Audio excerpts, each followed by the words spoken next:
Hello. Welcome to the Velvet Trigger one more time. It's nice to see you this evening.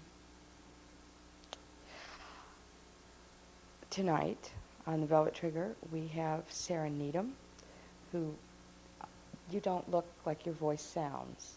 I never expected you to be blonde. A lot of people tell me that. Why? Really? Yes. Why would you say that? I have no idea. I just had a totally different mental picture. I mean, it was a vague mental picture. Sarah and I talked a lot on the phone, but have never met, even though we live on the same street. Not unusual in this vast technological society of ours. But nonetheless, we are very happy to have her this evening, even though she turns out to be a blonde. Not prejudiced. I don't know. I mean... Oh, I feel like a child of the rainbow. You know, like we all are different parts of the rainbow. My poetry reflects that. I love your hair color, by the way. Why, thank you. How about you? Would you care to call us up and discuss your hair color? No. Poems. That's what we want. Poems. Oh, I have those for you. Okay. Should I read a few and then we could get back into conversation a bit later? Right. Then we'll have something to talk about. Okay. Great. I'd love to. Should I? Okay, great. Thank you. The first one is called The Lake of Psalms. Yes. Infant cottonwood trees floating through the sky, seeds wrapped in downy wool to make sure that our forests are full of trees for tomorrow. The gentle music of the wind rustling the new oak leaves. So many songs of birds, so many psalms are written on a day in May in Lake Hill. And if on all of my days I could write just one beauty of the line, I would be content, and my days would be well spent beside this gentle lake. A bee flew in and went to sleep upon a crystal mirror, dreaming cool dreams after the golden streams of dandelions and iris awakening in the sun. Now, some of my poems are written to music. I didn't bring my harp, so we'll just have to imagine. But this is one that was sort of written to music. And it goes like, "Hey, Mr. Superstar, I know that you have come so far, and the applause is so loud, and you don't know me, a part of the crowd. Yet your music said to me, gee, I hope that you're free to play with me a while, for I am fire and I can fly. The lightning flashed across the sky. It was your songs that made us high, and I went home in the rain. And you have come too far to see me, and you have come too far to know me, and you've come too far to hear me in the dark rain." And this is, okay, this is called a harp. You play the harp. Yes. What kind? The auto harp. The auto harp. The auto harp, Emily Dickinson, and myself were all born on the same day, December the 10th. Really? The only three people I've ever met, you know, who happened along on that particular day. I think my poetry sort of is a lot like hers in some ways. Well, then I won't tell you how much I don't like Emily Dickinson. It's okay. We all have our favorites. But well, go ahead. Okay. When I was a harp and I trilled in the wind, did you remember me then? Do you remember me when I rode a milk-white steed through a starry night?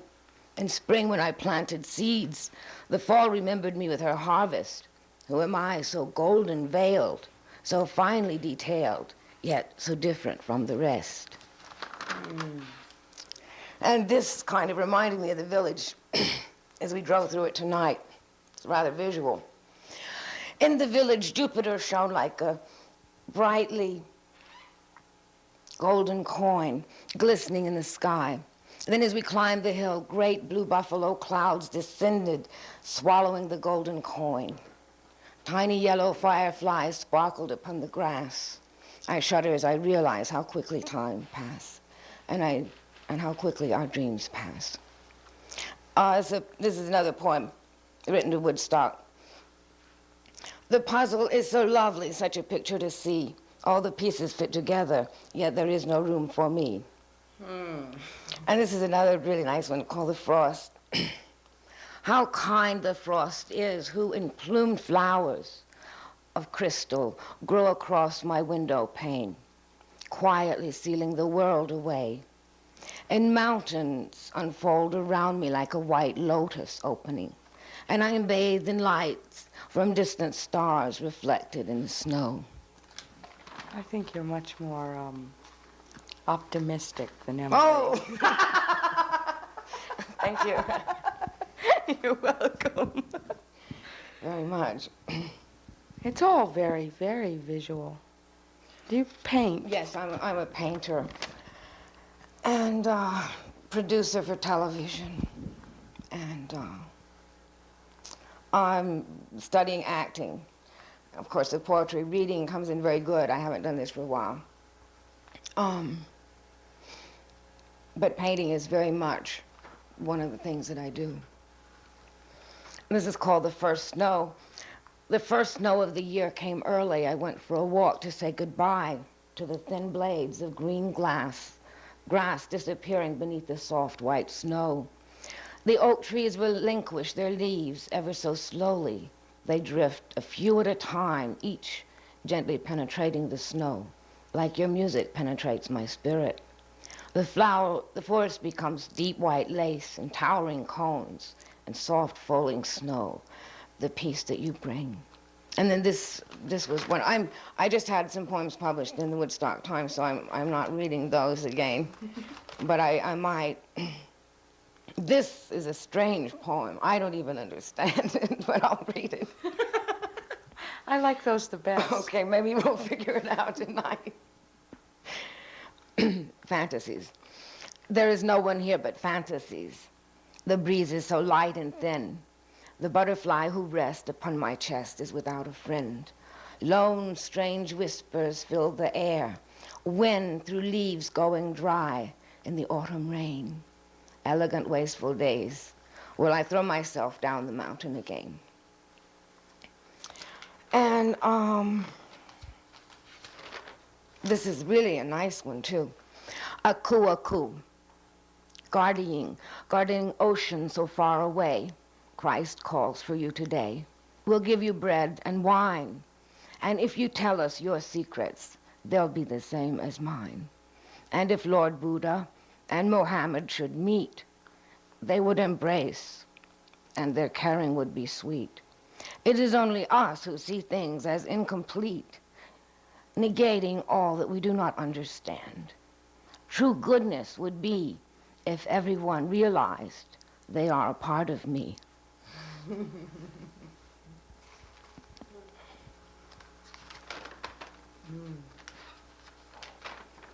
I was talking to a friend of mine tonight who is also a painter, and we were remembering an evening spent in a friend's kitchen, and we were talking about our impressions of the evening and what we remembered, and everything that she had to say to me was totally visual. You know, she talked about the color of the room. People like that. They're wonderful. You know, what the light reflected on people's faces looked like, and these were all of the things that she remembered. I didn't even notice them. You know, I couldn't even remember what color the room was. You know, the things I remembered were like the tone of voice that people used when they said certain things, and how I thought they felt when they said them. You know. And it was really a funny conversation because, I mean, we were in the same room having the same conversation. There were whole parts of the conversation she didn't remember, you know, but she knew exactly where the spices were on the shelf, you know. And I went into the room the next day, you know, and it was this, like, bright, glaring yellow. And I said, my God, how could I have missed that? I mean, it's, like, everywhere, you know.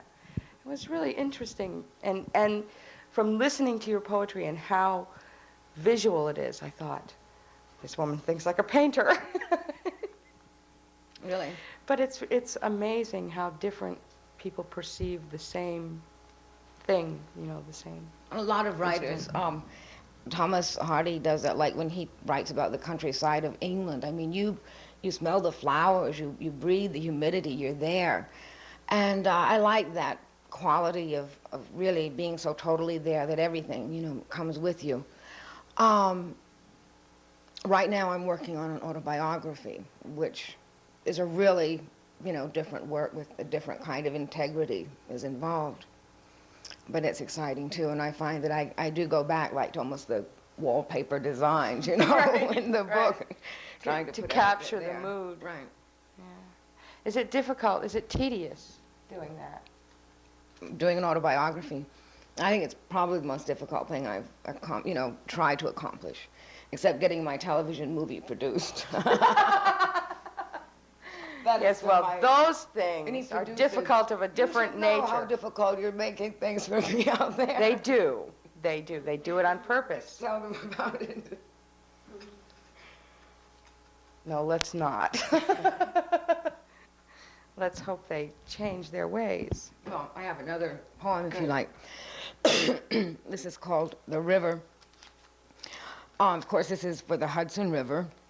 I'm a fountain, I'm a soul, I'm a river. And the painter takes my lights in rainbow forms and captures my deep transparencies. And sparkling wonder I repose upon their clothes. The musician captures my melodies as I sing my many songs to the sea. Never, never waiting for you, you would not wait for me. And as I gave the poet understanding, and the liquid, I am the liquid of their consciousness flowing across the pages of their life, and to the priest I have given wisdom. Christ was born of the water, and so are we. And to the healer I show the medicine herbs that grow along my bank. I am a drink for a dying dog, the home of a newborn fish, the strength of a mighty tree. Hear me, feel me, see me, know me. I am a fountain, I am a soul, I am a river. And this is my, this is another poem. I do have a few more after this. This is called Requiem for Steve, and it really could be in memory of all those people who have been murdered on the planet Earth as Stephen was murdered. And it says, let me fill my pipe again, let me light my pipe again, let me see your face again, beloved smoke walker, gliding beyond the stars. In the illumination of your youth, a murderer's bullet tore you away, and I am left freezing in the deep warmth of summer. A young man sleeping within the earth, only a little scar, and the grass reveals your entry. And I hold the earth from your grave in my hand, holding a greater longing for a greater loss. The smoke walker, I see your face in the moon, and I follow the ghost wind dancers across the frozen lake. I hear your voice, and I see your tracks in the snow. Too briefly do our lives pass. Too briefly do I light this pipe again. Do I see your face again? Even as this pipe grows dim, I too will become a smoke walker with him. Now, is that poetry blonde? No. No, as a matter of fact, it's not. Kind of universal, I guess. Oh. And you write poetry also.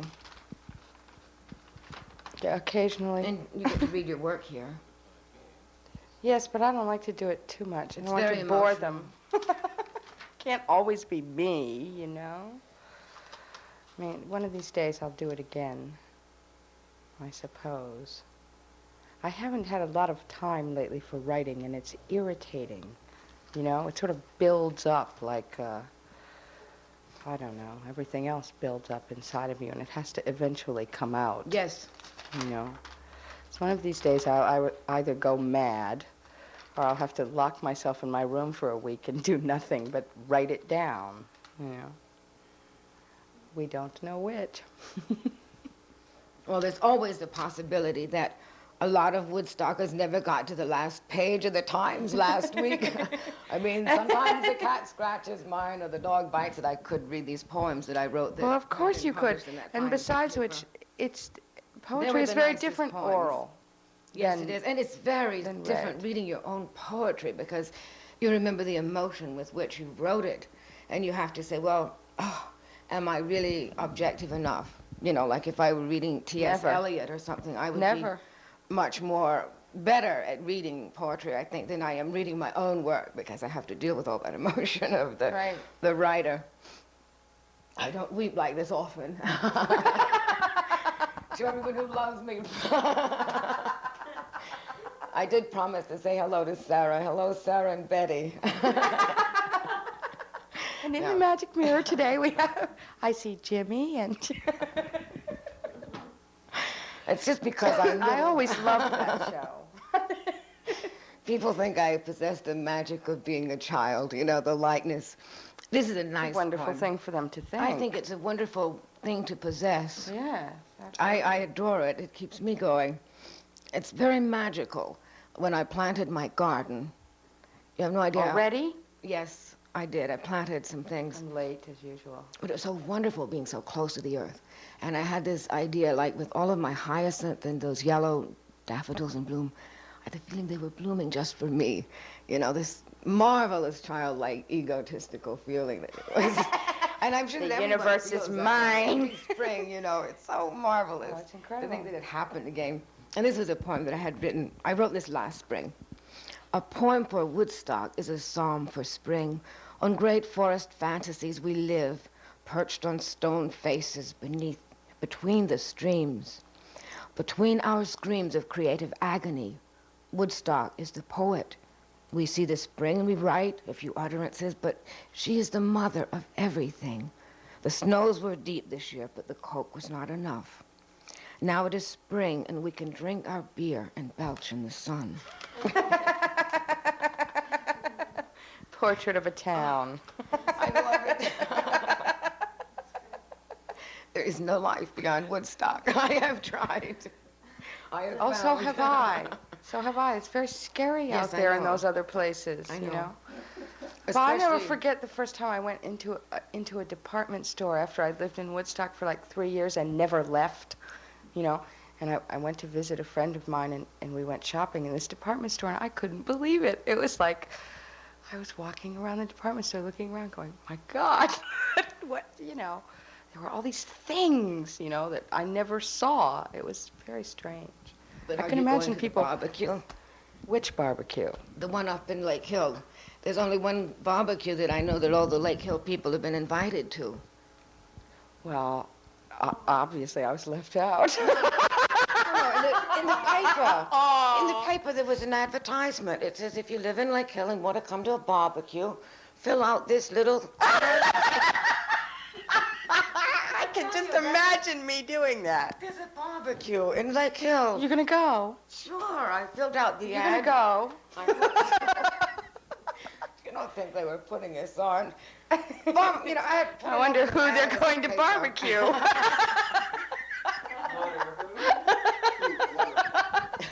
But it's true, in our community. What part of the Hollow do you live on? You live on Mink Hollow Road. Yeah, What yeah. part of the Hollow? I live like a quarter of a mile in. I live right at the beginning of the Hollow. They call that the first dirt. The first dirt.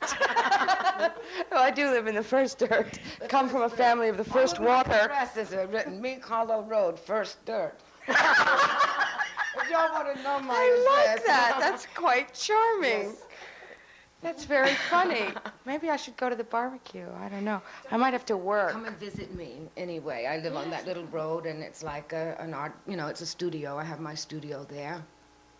Oh, I live right near you. Great. Right around the corner. Do come and visit. That's funny. Do another poem. Okay. This is written to an island where I grew up in the Atlantic. It says, by the shore the earth of water is so soft. Fine sand gathered from the sea over centuries of time. These few shells are mine, these few days, memories and sand in my pockets. City lights and long ago nights. Oh, it was long ago, and time has taken those virgin years of inspired stupid dreams, the gulls scream, and I wonder how much past is worth remembering. Only Carolina sand can glide so easily through open fingers. How frail, O shell of time, sea, wind, and song, I know that I belong as the gulls who touch her shore and have to fly away once more. Where did you grow up? On this island. Right here. This is it. The first island. Well, it's a little island. Mosquitoes. and it's covered with palm trees, so they called it the Isle of Palms. Oh, that's it. That's the name of it. Yes, and when the wind would blow through, it would make this really weird rustling sound. And Edgar Allan Poe loved it. You know, the beaches are wonderful. Everybody loves the beaches on the Isle of Palms. And we lived about a block from the beach, and I go there every time I, go home. And of course, when my parents moved away, I moved in with friends in order not to leave the island. It was terrible. It must have been difficult to go, yeah. Do you go back now? Oh, yes. But I think I have a problem with my family, the same classic problem that Tennessee Williams had, coming from a Southern family. There's like such an intellectual level that you don't really belong. You're always searching for your level. Woodstock is, for me, my level in that I'm around wonderful creative people. And I can be creative and get away with being creative, and people respect me for being creative. Right, like they you don't say, look at in you other like you're areas weird. out of Woodstock, that thing of living outside of an art colony, poet, writer, producer, artist, what does this mean, And you can kind of, hold your head up and still work hard in Woodstock and Not be called a bum. Yes, exactly. I told my friend, everyone I know is so poor. Someone in the audience laughing. I have a feeling he's been called a bum in this town. I'm so glad we have a studio audience. I'm sure that we have a wonderful television What's a audience. studio without a studio audience? Laugh it up, folks. Yeah, come on. Make noise. Sound like 1,000 people. Rhubarb. Have another poem.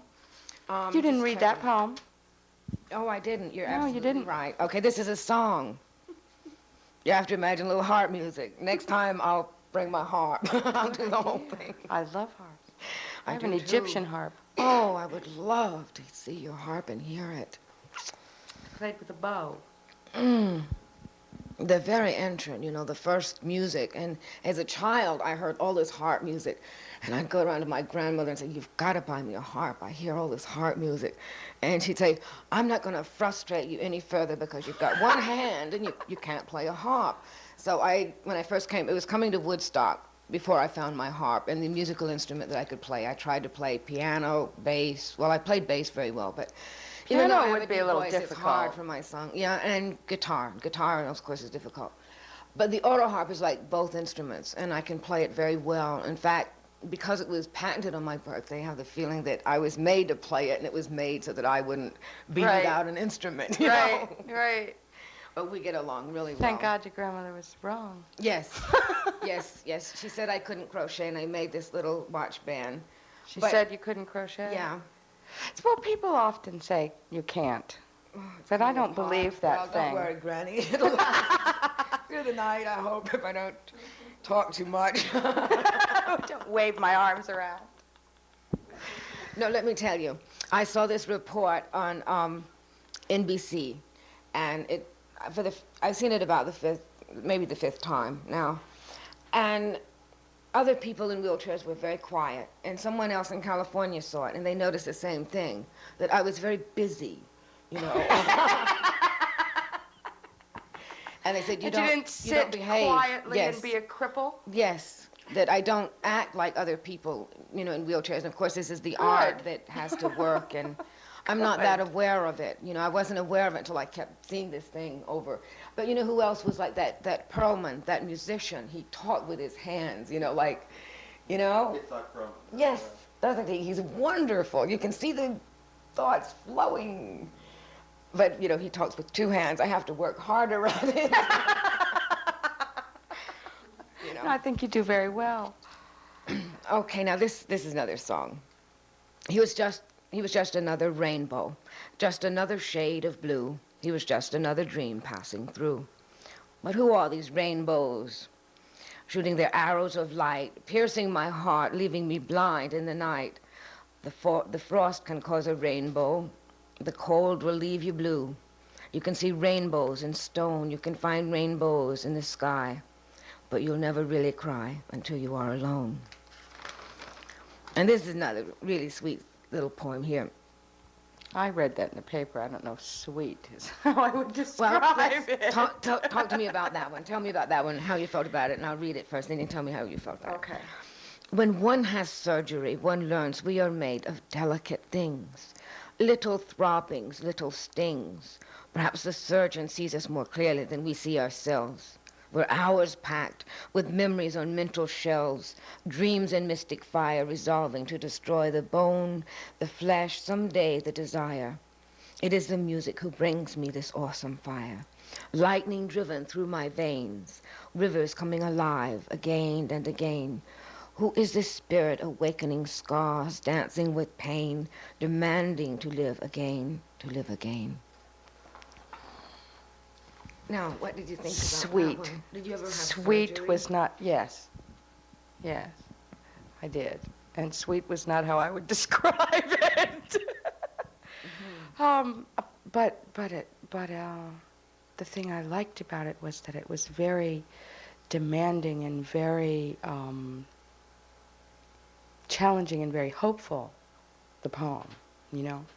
It's hard for me to think of it as sweet. I think of that as such a, I mean, it's a nice word, but it's a little It's a deep milder. It's a very deep poem.